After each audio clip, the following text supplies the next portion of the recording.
There are different ways of expressing a quadratic equation. There is the standard form, and there is the vertex form, where a, b, c, h, and k are constants.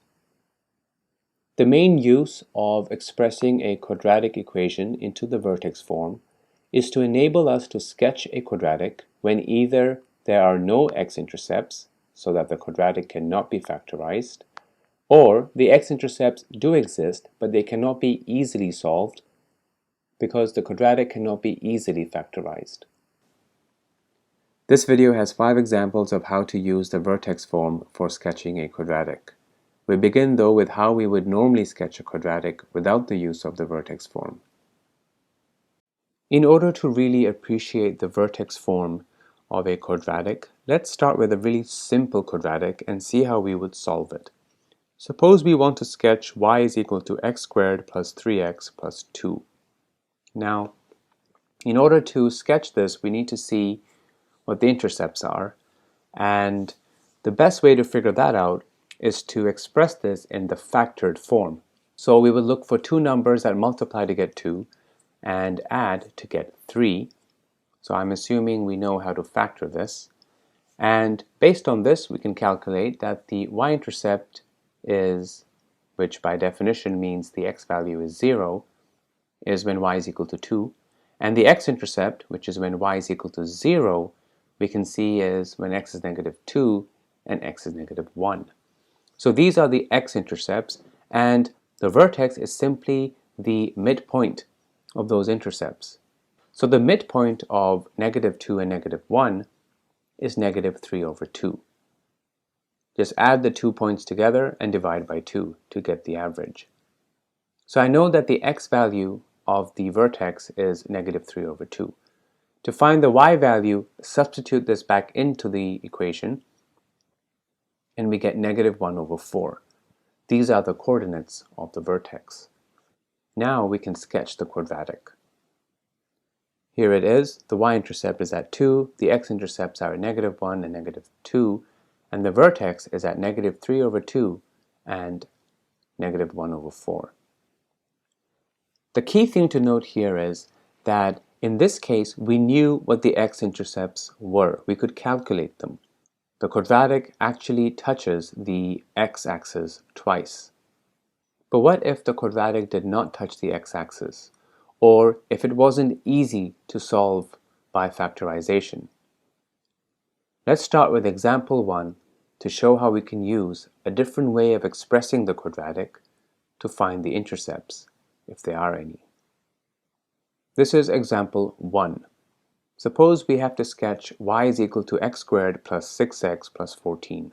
Now, just by looking at this, we can see that there are no two numbers that multiply to get 14 and add to get 6. At least, it's not obvious to me what those two numbers could be, that multiply to get 14 and add to get 6. So, what we have to do is we have to change this form of this quadratic into another form. And the key thing to note here is that we cannot change the actual equation of the quadratic. We can just change the way it looks. So it's a two-step process to calculate the vertex form of the quadratic. And let's start with step 1. First, we look at the middle term, the coefficient of the middle term, and we see that it is 6. Divide that by 2, we get 3, and now we can write it in this form, x plus 3 all squared. This is just a technique that we have to follow. So what have we actually done? We have just changed this equation and we have called it x plus 3 all squared. But is this quite correct? Is this the same as our original quadratic? Well, let's see. Let's expand this. We get x squared plus 6x plus 9. That is not the same as our original quadratic. We have a constant of 9 here versus 14. So what we really have to do is we have to take our x plus 3 all squared and we have to add 5 to it, so that the 9, after you add 5, will get to 14. So in step 2, we just make that adjustment. The original quadratic, x squared plus 6x plus 14, can be written as x plus 3 all squared plus 5. We know that numerically these two are equal. Both sides will have an x squared, both sides will have a 6x, and both sides will have 14. This is the vertex form. Once we've got it in this form, we can calculate the x-intercepts, or we can establish whether the x-intercepts even exist. Let's see how this works. The y-intercept, well, this is straightforward. We didn't actually need the vertex form to get the y-intercept. If you put x is equal to 0 in the original quadratic, you will get y is equal to 14. The x-intercept now, we can use the vertex form and set it to 0. And this way we can solve and we get to the point where we have to take the square root of a negative 5, which is not possible. Therefore, there are no x-intercepts. To find the vertex, which is the minimum or maximum point, let's take a look at this equation again under the vertex form. Y is equal to x plus 3 all squared plus 5. Now notice how this portion of the quadratic is always positive. So regardless of what value x is, this part is always positive. And so y is equal to some part that's always positive plus 5. Therefore, the lowest value y could have must be 5. And that occurs when x is equal to negative 3, so that this little green part is 0. So negative 3 and 5 are the coordinates of the vertex, and now we can sketch it. The y-intercept is at 14, and the vertex is at negative 3 and 5. So notice how this graph does not touch the x-intercept. And that's the key, because if it had, then we could have tried to factorize it. But the reason why we cannot factorize it is because it doesn't actually hit the x-axis. Let's take a look at another example, example 2. Over here, we're trying to sketch y is equal to x squared plus 4x minus 6. We follow the same two steps. The first step is you take the middle term, which is 4, and divide by 2, and that's 2. Then we do x plus 2 all squared, and we see what this opens up to. We get a constant of 4, and that's a problem because we need a minus 6. So we need to add a minus 10. Step 2, rewrite the equation, but make sure we do that adjustment of negative 10. So the vertex form is x plus 2 all squared negative 10, and we can confirm that that's the same as x squared plus 4x minus 6. So we haven't changed the quadratic. It's really key to understand that. We've just expressed it in a different way. Let's try and sketch this. So we need the y-intercept, which is when x is 0, so that's when y is equal to negative 6. And the x-intercept, here's where we can really see why the vertex form is important. Using that form, we can try and solve for x. And we'll see that x is equal to plus or minus root 10 minus 2. Again, to find the vertex, we can see that that would be when x is negative 2 and y is negative 10. Here is a sketch of the quadratic, and we can see that the y-intercept would occur at negative 6, and these two x-intercepts are negative root 10 minus 2 and positive root 10 minus 2. So you can see those x values for those x-intercepts, they're not very nice clean numbers, and they would have been very difficult to find those numbers. But the vertex form allows us to find those numbers. Now the vertex would be negative 2 and negative 10, so we can see this is going to be the shape of the graph. Let's move on to example 3. Here we have to sketch y is equal to x squared minus 8x plus 17. Following step 1, middle term is negative 8, divide that by 2, we get negative 4. We can write this now as x minus 4 all squared. And notice how the constant here is 16, but we need a constant of 17, so we need to add 1. In step 2, we take that equation of x minus 4 all squared and we add 1. This is the vertex form. The y-intercept here is when x is 0. That occurs when y is 17.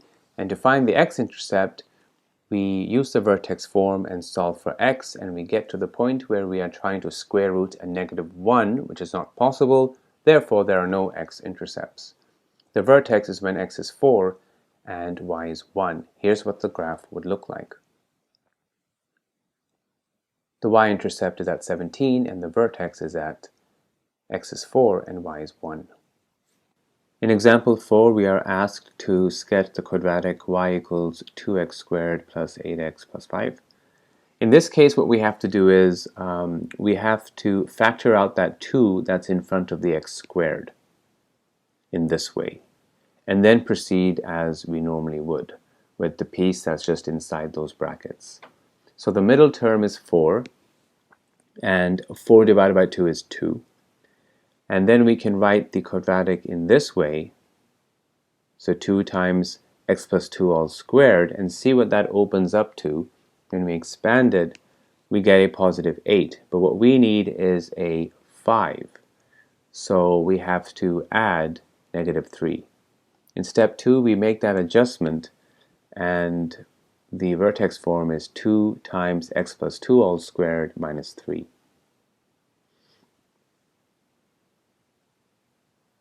So that adjustment needs to happen whenever the coefficient, or the number in front of x squared, is not 1. We want that to be 1. That's why in this case we had to factor out that number 2. The y-intercept is when x is equal to 0, which is when y is equal to 5, and the x-intercept is when y is equal to 0. We use the vertex form, set it to 0, and solve for x. So x is plus or minus square root of 3 over 2 minus 2. The vertex is when x is equal to -2 and y is equal to -3. Here is a sketch, and you can see the y-intercept there is at 5, and the x-intercept is occurring at those 2 points. Negative root 3 over 2 minus 2 and positive root 3 over 2 minus 2. The vertex is at -2 and -3. So those two x-intercepts would have been very difficult to solve through factorization, and the vertex method, or the vertex form, makes it very simpler to calculate what those x-intercepts are, and therefore to sketch such a quadratic. And now we move on to our fifth and final example. Here we are asked to sketch y is equal to 3x squared minus 12x plus 13. We factor out the 3, and then we proceed as normal. The middle term is -4, divide that by 2, we get -2, and we can write it like this.